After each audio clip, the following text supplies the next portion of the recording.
Let's talk about something that's all around us, but we barely notice it: the world of physical security. It's this massive, constantly changing industry.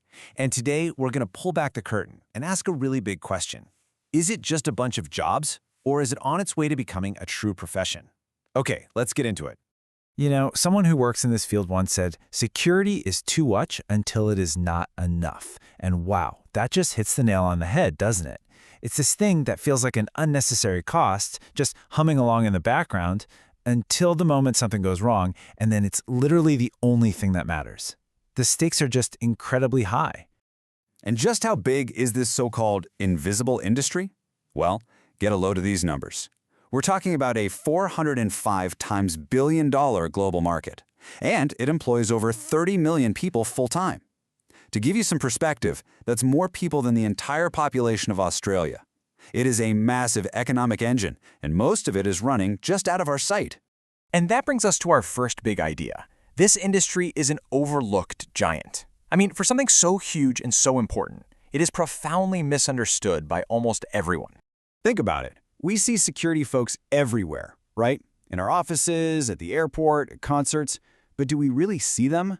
Do we have any idea about the complex systems they're managing, the risks they're weighing, the split-second decisions they have to make?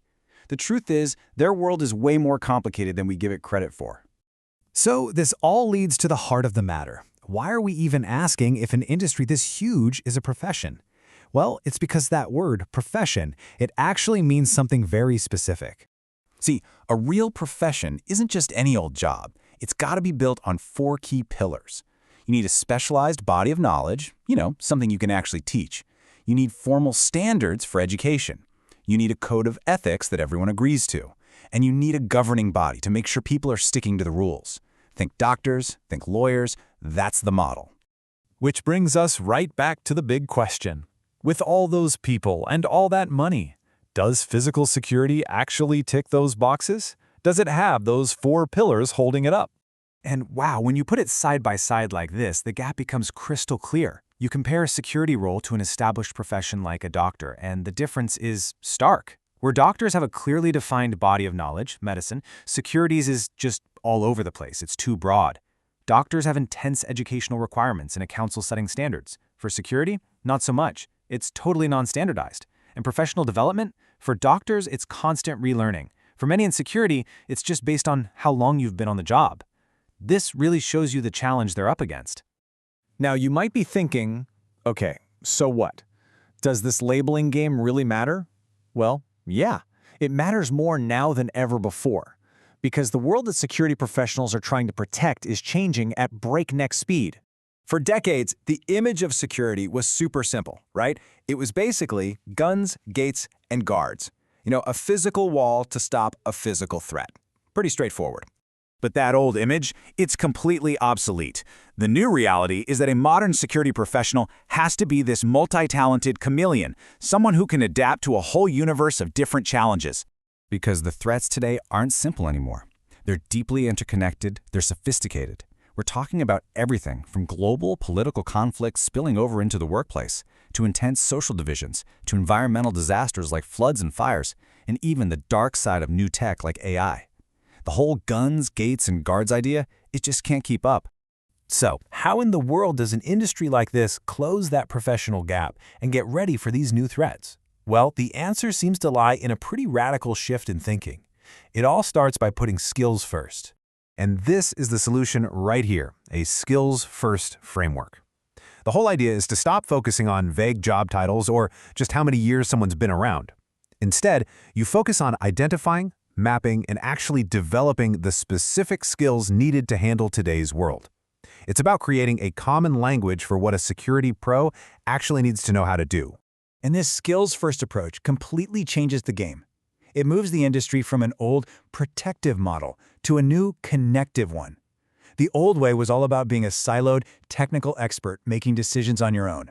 This new connective model, it's all about people skills, sharing what you know with other departments, making decisions together, and really focusing on what the entire organization actually needs.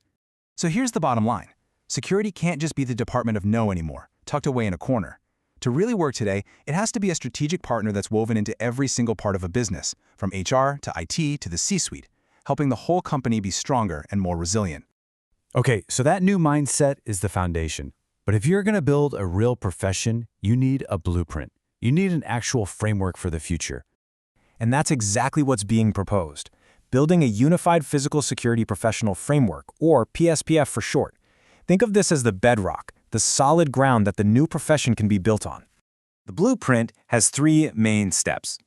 First, you have to officially redefine what physical security even is. Move it way beyond the old stereotypes. Second, you've got to really invest in creating that standardized body of knowledge we talked about. And third, you use that knowledge to build the PSPF, creating clear standards for education, ethics, and actual career paths for people.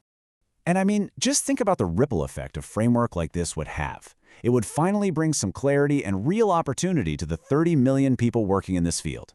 It would standardize the quality of training, and maybe most importantly, it would boost confidence from the public, from businesses, in the very people we trust to keep us safe. Look, this whole journey from an overlooked giant to a recognized profession, it's not just some internal industry debate. When you think about the kinds of threats we're all facing in the 21st century, this is an evolution that we all have a stake in. So that leaves us with one final big question. Is the security industry ready to take this leap and become the profession we all so desperately need it to be?